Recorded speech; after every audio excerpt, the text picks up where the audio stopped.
Anda semua, sesuatu yang luar biasa telah berlaku. Seorang wanita berjalan sendirian. Adakah ini dunia sebenar?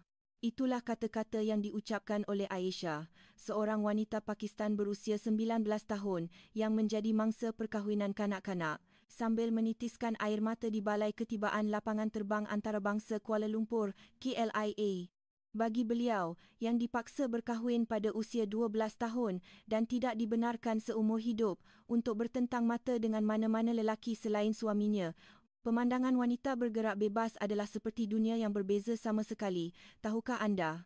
Hakikat bahawa kehidupan wanita-wanita yang menjadi mangsa perkahwinan kanak-kanak ini telah berubah sepenuhnya hanya dalam 72 jam berada di Malaysia.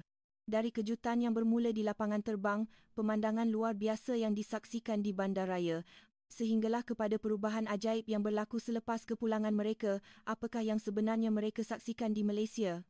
Mengapakah wanita-wanita ini, yang seumur hidup dilayan sebagai harta benda lelaki, bertindak memulakan gerakan pembebasan wanita yang mempertaruhkan nyawa setelah pulang ke tanah air? Marilah kita dengarkan kesaksian mentah saya, Kamal, yang bertugas sebagai jurubahasa pengiring sepanjang 72 jam yang bersejarah ini.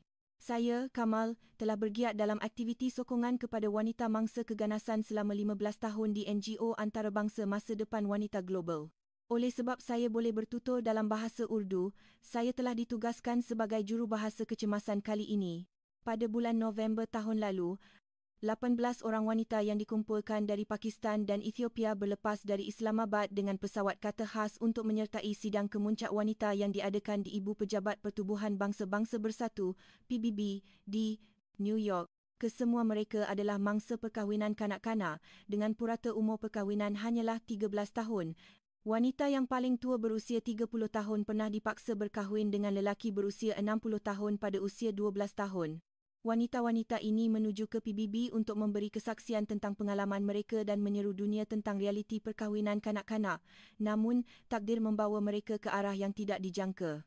Pada hari berlepas, ancaman serangan pengganas berskala besar di seluruh rantau Timur Tengah menyebabkan laluan penerbangan ke barat ditutup sepenuhnya. Selain itu, sistem ribut tropika yang paling besar pernah direkodkan telah terbentuk di Lautan Hindi, menyebabkan laluan melintasi Lautan Pasifik juga berbahaya. Kapten penerbangan mengutamakan keselamatan dan memutuskan untuk mengubah laluan secara drastik ke arah Pasifik untuk menuju ke Amerika Syarikat. Mereka dijadualkan melalui lingkaran Arktik dari Islamabad, melintasi Siberia, Alaska dan kemudian ke New York. Tetapi, ribut salji ganas yang jauh melebihi jangkaan berlaku di udara dan lapangan terbang Anchorage terpaksa ditutup. Setelah mengambil kira baki minyak, pendaratan cemas diputuskan di Lapangan Terbang Antarabangsa Kuala Lumpur KLIA sebagai lapangan terbang yang paling selamat dan serba lengkap di rantau Asia Tenggara. Wanita-wanita itu keliru. Kebanyakan mereka tidak pernah keluar dari kampung kelahiran mereka dan tidak tahu di mana terletaknya Malaysia. Aisyah bertanya dengan suara menggigil, adakah Malaysia tempat yang selamat? Bukankah ia sebuah negara yang hanya didiami oleh lelaki? Di kampung halaman mereka, hubungan seorang wanita dengan lelaki asing adalah dosa yang setara dengan hukuman mati. Saya berusaha untuk menenangkan mereka di dalam pesawat, tetapi sejujurnya, saya tidak dapat membayangkan bagaimana wanita-wanita yang dibesarkan dalam persekitaran yang begitu konservatif ini akan bertindak balas di Malaysia. Pada jam 12.30 tengah malam, pesawat kata mendarat di KLIA. Sejak saat mereka melangkah keluar, 72 jam yang mengubah hidup wanita-wanita itu pun bermula. Perkara pertama yang mereka lihat setelah menuruni tangga pesawat ialah kaki tangan wanita yang bekerja di lapangan terbang, Khadijah. Salah seorang wanita itu berhenti di hadapan pemandangan seorang wanita berseragam bekerja setaraf dengan lelaki. Wanita itu bekerja, bisiknya perlahan.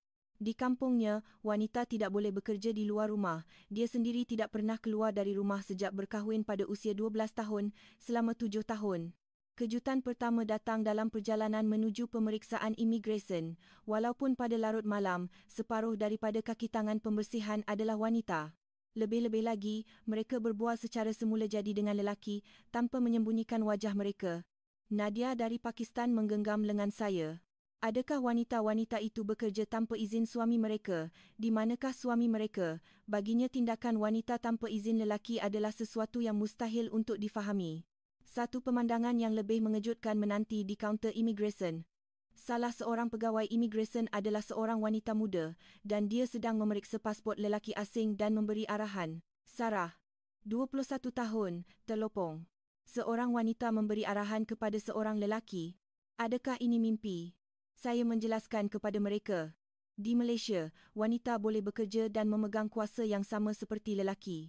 Tetapi memahami kata-kata itu adalah perkara yang berbeza daripada menerimanya secara realiti. Apabila seorang pegawai lapangan terbang yang bertugas sebagai jurubahasa mendekati, wanita-wanita itu serentak berundur ke belakang. Bagi mereka yang dibesarkan dengan larangan bercakap dengan lelaki, hubungan dengan lelaki asing adalah ketakutan yang mutlak. Namun, pegawai itu memahami latar belakang budaya mereka dan berkomunikasi melalui saya sambil menjaga jarak yang sesuai. Keprihatinan sebegini adalah kehebatan yang hanya ada di lapangan terbang antarabangsa. Kejutan kedua menanti di tempat pengambilan bagasi.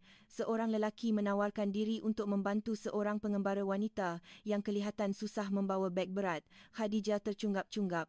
Seorang lelaki membantu seorang wanita.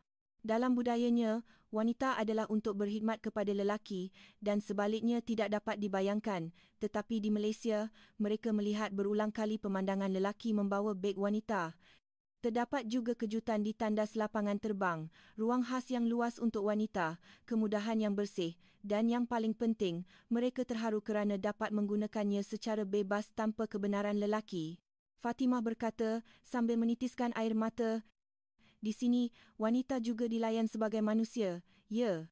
Di dalam bas menuju ke hotel, semua mata tertumpu pada pemandangan Kuala Lumpur pada larut malam. Kaki tangan wanita bekerja di kedai serbaneka, wanita pulang sendirian, pasangan berjalan sambil berpegangan tangan. Saida, 25 tahun, menggigil. Wanita-wanita itu berjalan sendirian pada waktu malam, tetapi tiada sesiapa yang menyerang mereka. Di kampung halamannya, wanita keluar pada waktu malam adalah perbuatan membunuh diri. Saya menjelaskan, Malaysia adalah salah satu negara yang paling selamat di dunia. Wanita boleh berjalan sendirian pada waktu malam, namun konsep itu pun sukar bagi mereka untuk difahami. Mereka tiba di sebuah hotel di Bukit Bintang pada jam 2 pagi. Melihat kaki tangan wanita bekerja di kaunter hadapan, sekali lagi kedengaran suara terkejut. Seorang wanita melayan pelanggan dan dengan senyuman pula, bisik Aisyah, 19 tahun. Dalam pengalamannya, wanita sentiasa berada dalam kedudukan subordinat dan melayani pelanggan adalah sesuatu yang tidak pernah terlintas di fikiran. Namun, kaki tangan wanita di Malaysia melayan tetamu secara profesional dan bermaruah. Dalam perjalanan ke bilik, mereka terkejut melihat sepasang suami isteri Jepun yang kebetulan berada di lift. Semua terdiam melihat wanita itu berbual setara dengan lelaki itu, malah kadang-kadang menyuarakan pendapatnya. Sebaik sahaja masuk ke bilik, wanita-wanita itu terpesona dengan pemandangan malam yang kelihatan dari tingkap. Tetapi yang lebih menggerakkan hati mereka ialah pemandangan ramai wanita berjalan bebas di bandar walaupun pada larut malam. Malam itu, mereka tidak dapat tidur. Kekeliruan terhadap dunia yang belum pernah dilihat dan harapan samar bahawa mungkin dunia yang mereka kenali bukanlah segala-galanya bercampur aduk. Pagi keesokan harinya, jam 6 pagi, wanita-wanita itu bangun awal akibat jet lag. Mereka membuat penemuan baharu semasa sarapan di restoran hotel. Seorang wanita Malaysia sedang menikmati kopi sambil membaca surat khabar sendirian. Khadijah terkejut. Wanita itu makan di luar sendirian tanpa suami atau bapanya. Dalam budayanya, wanita muncul di khalayak ramai sendirian adalah dilarang. Pada masa itu, seorang wanita Malaysia berusia 60 konoan di meja sebelah menyapa dalam bahasa Inggeris, "Anda dari mana?" Melancong?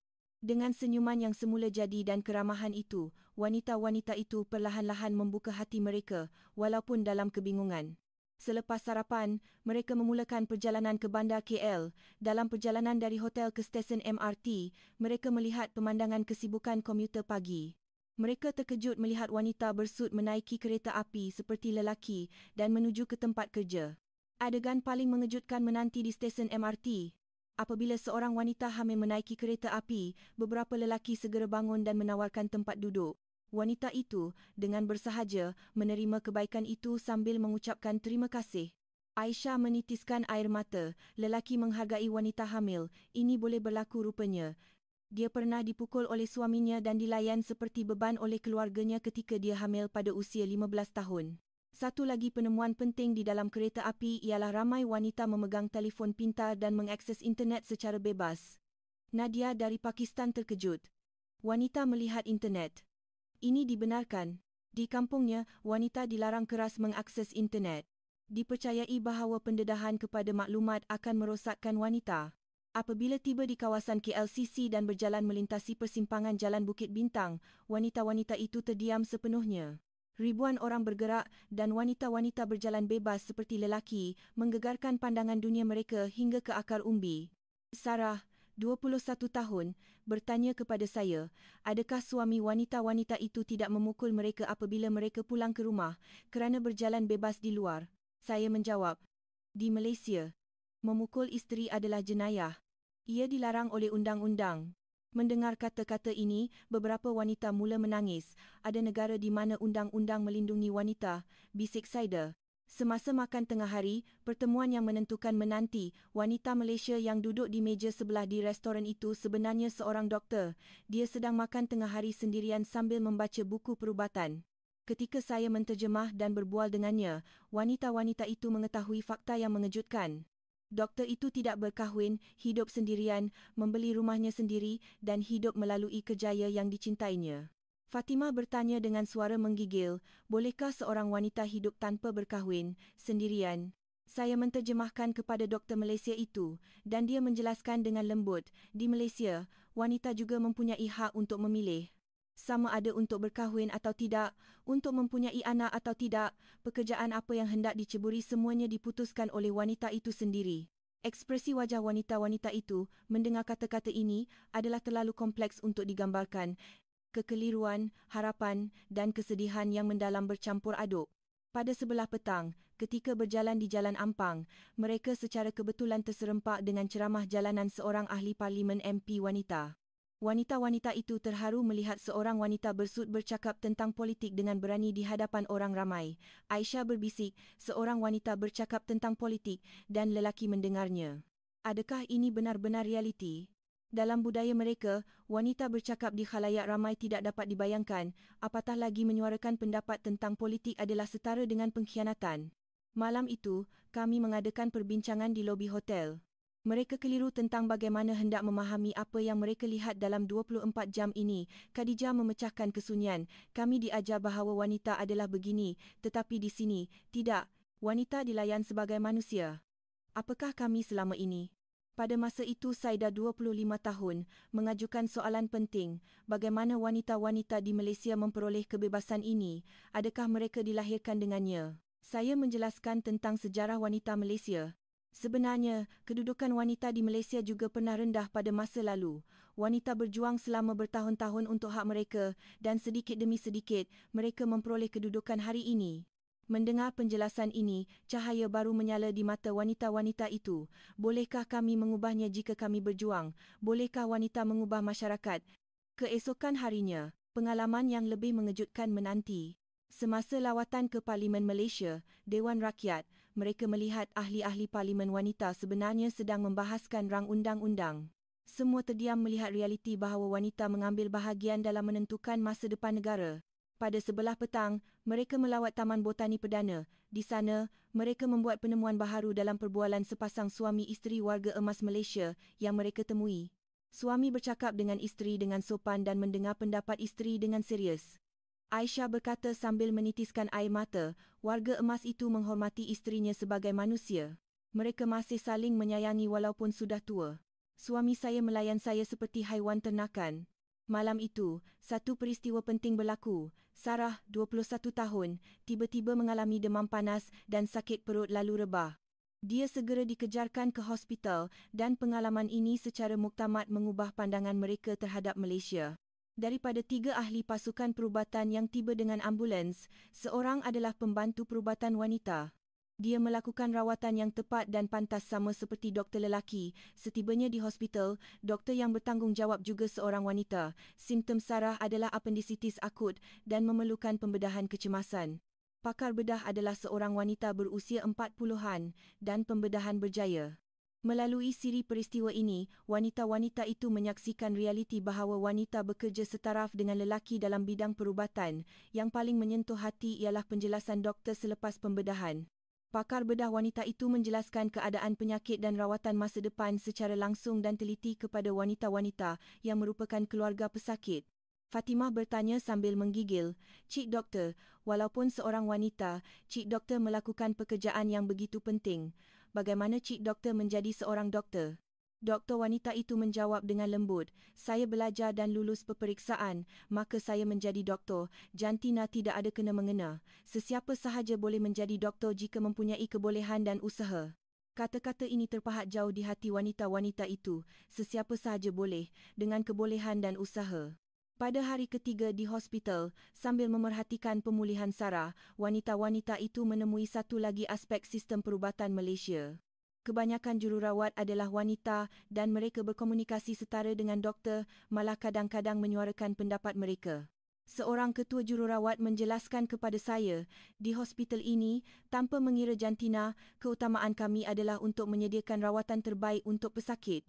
Keupayaan seseorang tidak dipersoalkan hanya kerana dia seorang wanita." Apabila saya menterjemahkan kata-kata ini, ekspresi wajah wanita-wanita itu berubah. Emosi yang dipanggil harapan muncul di wajah mereka buat kali pertama. Pada pagi hari terakhir, Sarah telah dibenarkan keluar dan tiba masanya untuk menuju ke lapangan terbang. Dalam 72 jam ini, dalaman wanita-wanita itu telah berubah sepenuhnya. Tiada lagi ekspresi tunduk dan putus asa yang dahulu, tetapi pandangan yang kuat seperti telah membuat keputusan. Di balai berlepas KLIA, wanita-wanita itu duduk dalam bulatan dan mengadakan perbincangan terakhir. Aisyah memulakan, "Kami telah diajar pembohongan, bahawa wanita adalah makhluk yang rendah, tetapi apa yang kami lihat di sini adalah berbeza. Wanita adalah manusia yang sama seperti lelaki." Khadijah menyambung, "Apa yang harus kami lakukan apabila kami kembali? Adakah kami patut berdiam diri?" Pada masa itu, Saidah, yang paling tua berusia 30 tahun, bangun, "Kita mesti berubah, dan kita mesti mengajar kebenaran kepada wanita di kampung halaman kita. Kami tahu ia berbahaya. Tetapi seperti wanita yang kami lihat di sini, kami juga berhak untuk berjuang." Sebaik sebelum menaiki pesawat, wanita-wanita itu mengucapkan terima kasih kepada saya. Tetapi yang lebih mengagumkan ialah ekspresi mereka yang penuh keazaman. Nadia memegang tangan saya erat dan berkata, "Kami belajar di Malaysia bahawa wanita adalah manusia. Mulai sekarang, kami akan hidup untuk kebenaran ini." Ketika pesawat berlepas dan pemandangan Malaysia semakin kecil, wanita-wanita itu melambai ke arah tingkap, namun tidak ada kesedihan di wajah mereka. Sebaliknya, terdapat kekuatan untuk memulakan kehidupan baru. Selepas kepulangan, perkembangan yang melampaui imajinasi bermula. Pertama, reaksi keluarga yang menyambut mereka di lapangan terbang adalah tidak dijangka. Para suami menyedari perubahan dalam diri isteri mereka. Ia jelas berbeza daripada sikap tunduk dan malu yang dahulu. Mereka merasakan kekuatan yang bersinar dari dalam. Perubahan pertama bermula dengan Aisyah. 3 hari selepas pulang, dia berkata kepada suaminya, "Saya mahu pergi ke sekolah. Saya mahu belajar membaca." Suaminya marah besar, tetapi Aisyah tidak tunduk dan berdiam diri seperti dahulu. "Saya seorang wanita, tetapi saya juga seorang manusia. Manusia berhak untuk belajar," katanya. Kata-kata Aisyah ini mengejutkan bukan sahaja suaminya, tetapi seluruh kampung. Khadijah mengambil tindakan yang lebih berani. Dia mengumpulkan wanita-wanita kampung secara rahsia dan mula menceritakan apa yang dilihatnya di Malaysia. Pada mulanya hanya beberapa orang, tetapi peserta bertambah secara beransur-ansur. Ada negara di mana wanita boleh menjadi doktor. Ada negara di mana wanita boleh menjadi ahli politik. Ada negara di mana wanita boleh hidup sendirian. Kata-kata ini menyalakan api di hati wanita-wanita kampung itu. Sudah tentu, penentangan daripada pihak lelaki sangat kuat.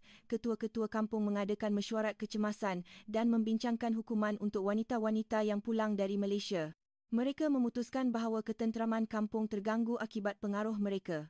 Di tengah-tengah itu, peristiwa paling dramatik berlaku. Fatimah menghalang perkahwinan paksa adik perempuannya yang berusia 12 tahun. Apabila mengetahui bahawa adiknya akan melalui nasib yang sama, Fatimah berdiri teguh. Anak ini masih kanak-kanak. Dia berhak untuk pergi ke sekolah, bukan berkahwin. Dalam mesyuarat keluarga, Fatimah menceritakan tentang gadis-gadis yang dilihatnya di Malaysia. Pemandangan pelajar perempuan sebaya yang berseragam, pergi ke sekolah dan bercerita tentang impian mereka. Keluarga itu keliru besar. Tetapi keazaman Fatimah tidak berbelah bahagi dan akhirnya perkahwinan adiknya ditangguhkan. Ini adalah insiden pertama, penghalangan perkahwinan paksa di kampung itu. Peristiwa ini menarik perhatian dari kampung-kampung jiran. Rangkaian rahsia mula terbentuk di kalangan wanita. Pohon pengetahuan yang diperoleh di Malaysia merebak secara senyap. 3 bulan kemudian, satu perubahan yang lebih besar berlaku. Saida, 25 tahun, membuka kelas celik huruf pertama di kampung itu. Pada mulanya ia bermula dengan mengajar anak perempuannya sendiri membaca, tetapi ibu-ibu lain juga menunjukkan minat dan ia menjadi seperti sekolah rahsia. Wanita-wanita berkumpul pada waktu malam dan belajar membaca dan menulis di bawah cahaya lampu suluh. Mereka percaya bahawa jika mereka boleh membaca dan menulis, mereka boleh mengakses maklumat dari dunia luar. Mereka belajar dengan bersungguh-sungguh. 6 bulan kemudian, perhatian antarabangsa mula tertarik. Aktiviti mereka dilaporkan oleh organisasi hak asasi manusia dan pegawai PBB datang untuk menyiasat. Mendengar berita ini, lelaki-lelaki kampung mula memberi tekanan yang lebih kuat. Beberapa wanita dipukul oleh suami mereka dan dilarang keluar rumah, namun aktiviti itu tidak berhenti. Setahun kemudian, satu peristiwa ajaib berlaku. Aisyah akhirnya lulus peperiksaan swasta dan dibenarkan menyertai program pendidikan dewasa. Ini adalah kali pertama dalam sejarah kampung, wanita lain mendapat keberanian melihat kejayaannya. Jalan untuk mendapatkan pendidikan adalah sukar, tetapi telah dibuktikan bahawa ia tidak mustahil. Kini 2 tahun telah berlalu sejak di Malaysia. 18 orang wanita itu masing-masing melalui jalan yang berbeza, tetapi semuanya terus berubah dalam beberapa bentuk. Aisyah kini sedang belajar untuk menjadi jururawat dengan sokongan NGO. Dia berkata impiannya adalah untuk bekerja dalam bidang perubatan suatu hari nanti, seperti doktor wanita yang dilihatnya di Malaysia. Khadijah menjadi ketua kumpulan wanita tempatan dan meneruskan gerakan akar umbi menentang perkahwinan kanak-kanak. Aktiviti beliau telah berjaya menghalang 15 perkahwinan paksa kanak-kanak perempuan. Fatimah menyasarkan untuk menjadi guru dan bertujuan untuk menjadi pendidik wanita pertama di kampung itu. Dia berkata dia mahu membina sekolah di mana lelaki dan wanita boleh belajar secara sama rata, seperti sekolah yang dilihatnya di Malaysia. Saida, yang paling tua, kerap mengadakan sesi pembelajaran tentang hak-hak wanita dan bertindak sebagai penasihat kepada wanita yang mencari bantuan undang-undang. Perubahan mereka turut mempengaruhi keluarga mereka. Beberapa suami pada mulanya keliru dengan perubahan isteri mereka, tetapi beransur-ansur mula memahami. Terutamanya, beberapa bapa kini lebih aktif dalam mempertimbangkan pendidikan anak perempuan mereka. Walau bagaimanapun, tidak semuanya berjalan lancar. Tekanan masyarakat masih kuat dan meneruskan aktiviti adalah sesuatu yang berisiko nyawa. Walaupun begitu, mereka tidak berputus asa dan terus maju sedikit demi sedikit. 3 bulan lalu, saya berpeluang melawat kampung mereka. Saya bertemu semula dengan wanita-wanita yang bersemangat, sangat berbeza daripada ekspresi tunduk dan putus asa 2 tahun lalu. Sebuah perpustakaan kecil telah dibina di kampung itu. Ia adalah ruang pembelajaran untuk wanita dan kanak-kanak yang ditubuhkan oleh Aisyah dan rakan-rakannya. Buku-buku yang dihantar dari Malaysia juga tersusun dan ramai wanita sedang belajar dengan penuh minat. Kata-kata Aisyah kepada saya pada masa itu tidak dapat saya lupakan. Tanpa 72 jam di Malaysia itu, kami mungkin masih berada dalam kegelapan, tetapi kini berbeza. Kami dapat melihat cahaya dan kami mempunyai keberanian untuk terus berjalan ke arah cahaya itu.